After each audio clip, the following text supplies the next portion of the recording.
From The Australian, here's what's on the front. I'm Kristen Amiet. It's Thursday, April 24, 2025. The social media feeds of young Australian men are brimming with posts by masculinity influencers, and it's wreaking havoc on their opinions of women. A new study shows the content also negatively influences young men's health choices on substances like steroids.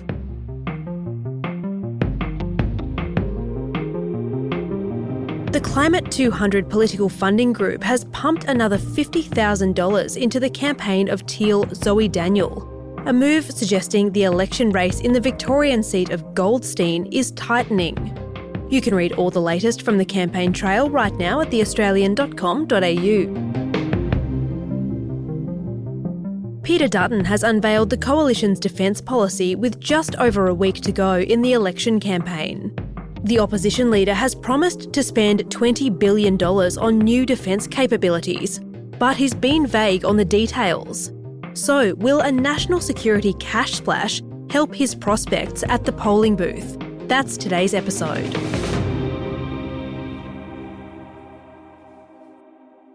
In March, Elbridge Colby sat down for a very public job interview. The hearing will come to order.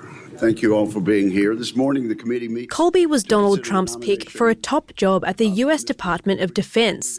And for hours, he was quizzed by members of a United States Senate committee about his views on a range of issues, from foreign policy to defence spending. If confirmed, Mr. Colby would oversee the developments of policy and strategy for the Department of Defense. He would assume these responsibilities during the most dangerous security environment since World War II. Elbridge Colby got the job, and his laser focus on Beijing means Australia's defence strategy hasn't escaped his scrutiny. He wants Australia to ratchet up defence spending in a big way to 3% of GDP, given the inherent threat posed by our proximity to China. The idea of empowering our Australian, in some sense, perhaps our closest ally in the world, they've been with us even in our less advisable wars, is the way I put it. It's a great idea for them to have a tax summary. The Labor government has so far resisted pressure from the United States to boost defence spending. But on Wednesday, the Coalition went some of the way to answering the call. Australia has an important role to play on the global stage and in our own region. And today we make a very significant announcement of over $20 billion to defence over the course of the next 5 years, which will bring spending up to 2.5% of GDP. CAM opposition leader Peter Dutton unveiled the Coalition's long-awaited defence policy in Western Australia on Wednesday. So what does $20 billion buy us? Well, Kristen, it helps buy us nuclear submarines. It helps buy Australia long-range missiles that can be fired from the shore here.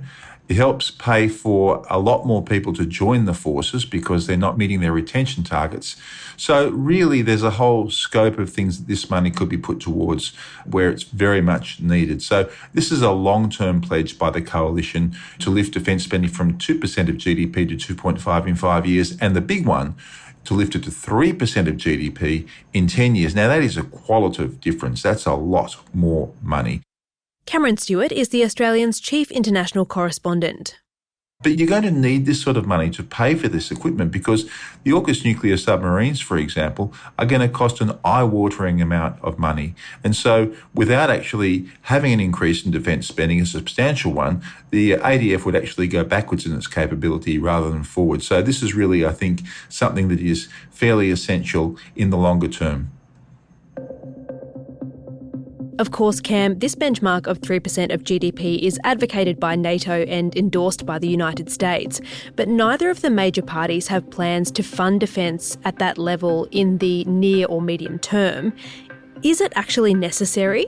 It's a debate which has changed a lot in recent years because of China's hegemonic activity in the South China Sea, its sort of buying off of Pacific Island nations, and its general aggression in the region, frankly. And then, of course, you put on top of that the Ukraine war and the increasing alliance between Russia, China, Iran and North Korea. And on top of all of that, you've got a very uncertain US administration now and Donald Trump, where alliances have become much more transactional. And so you put it all together, and there's a real argument now, in a way I think there wasn't 5 years ago, to lift defence spending to a very high level, like 3% of GDP. But I think really there has to be a qualitative change in the debate about defence spending now, simply because of global events. And that is a view shared by an enormous amount of very respected experts, from Kim Beazley to Dennis Richardson to Peter Dean.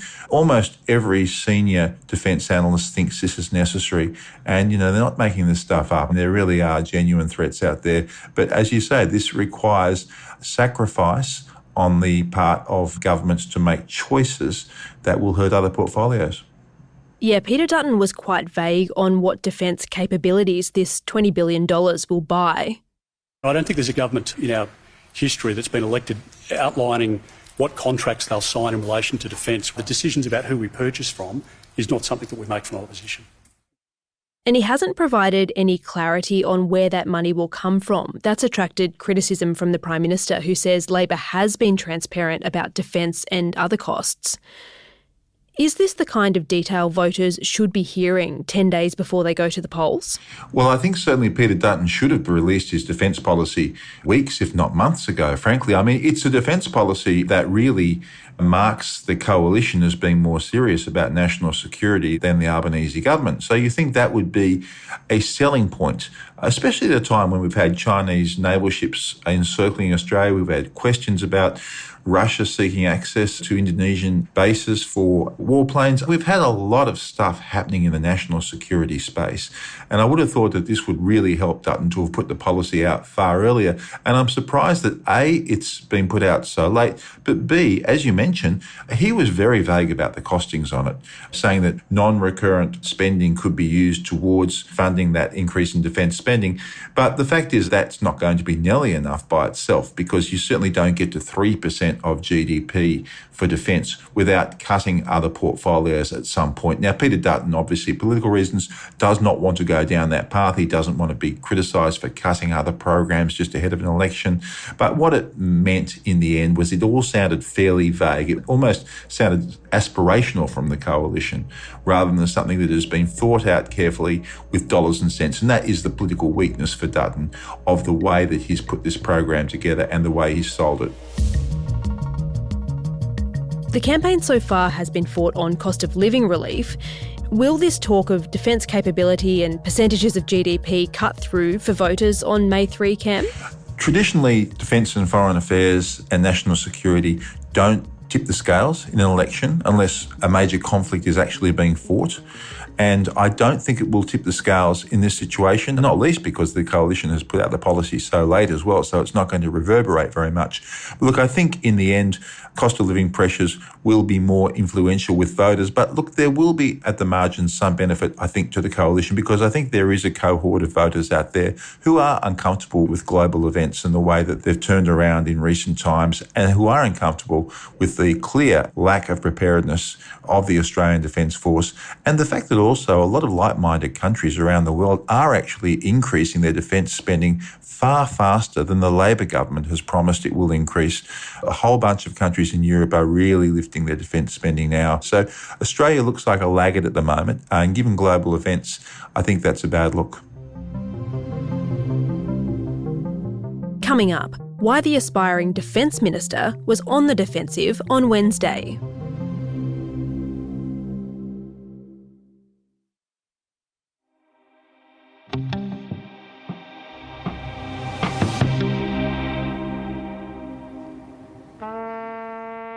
On Friday, Anzac Day, Australians will gather to commemorate the lives lost during the First World War and pay their respects to servicemen and women who've served in other conflicts and peacekeeping missions.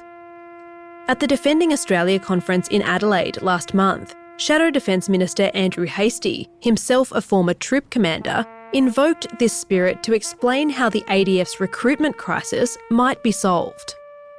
We are having a recruiting crisis and we're slipping behind each year that goes by. I think we need to challenge this generation of Australians to service. fairly old school values of serving your country, defending your country, being part of this great Anzac tradition which has been handed down to us. I think that's really important. But in 2018, Andrew Hastie was singing a different song. And my personal view is that the fighting DNA of a close combat unit is best preserved when it's exclusively male. Now, that's not a popular view, but you asked my personal view, there it is.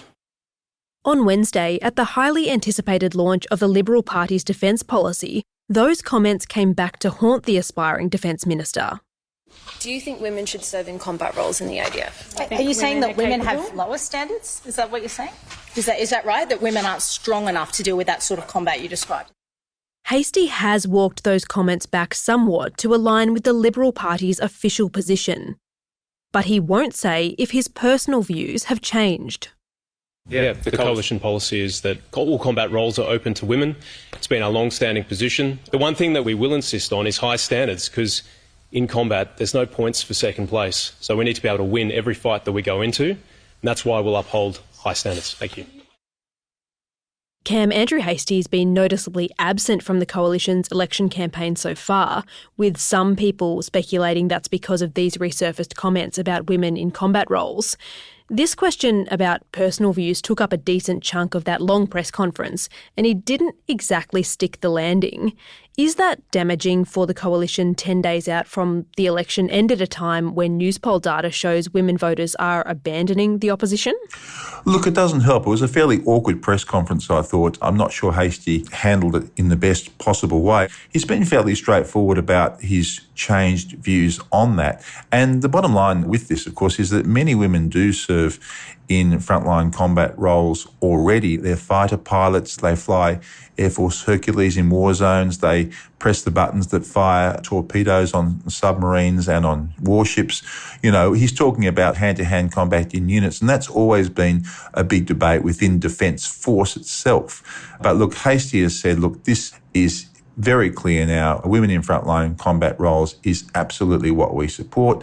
So yes, it's a bit awkward for him because he didn't say that 7 years ago, but I don't think it's a deal breaker for a lot of people. I think he's clarified it to a reasonable extent, but it certainly was an awkward moment for him. Can beggars really be choosers when our Defence Force is in the grips of a very real recruitment crisis? This goes back to money, really. It's always been a cyclical problem in Australia because the moment you get a mining boom, for example, all of the technical experts within the ADF tend to run off to better paid mining jobs. They've got to actually throw a lot of money at recruitment, and that's simply something they're going to have to do because not only is there a retention crisis right now, but this is going to get way worse because they need to recruit many thousands more to actually complete the AUKUS nuclear submarine project of actually building nuclear submarines eventually in Australia. I mean, that is a massive national enterprise. It will require tons more people to join the force, and they're miles off that at the moment. So unless they throw a lot of money and a lot of effort at everyone, men, women, anyone, especially technically skilled workers, we are going to be in real trouble.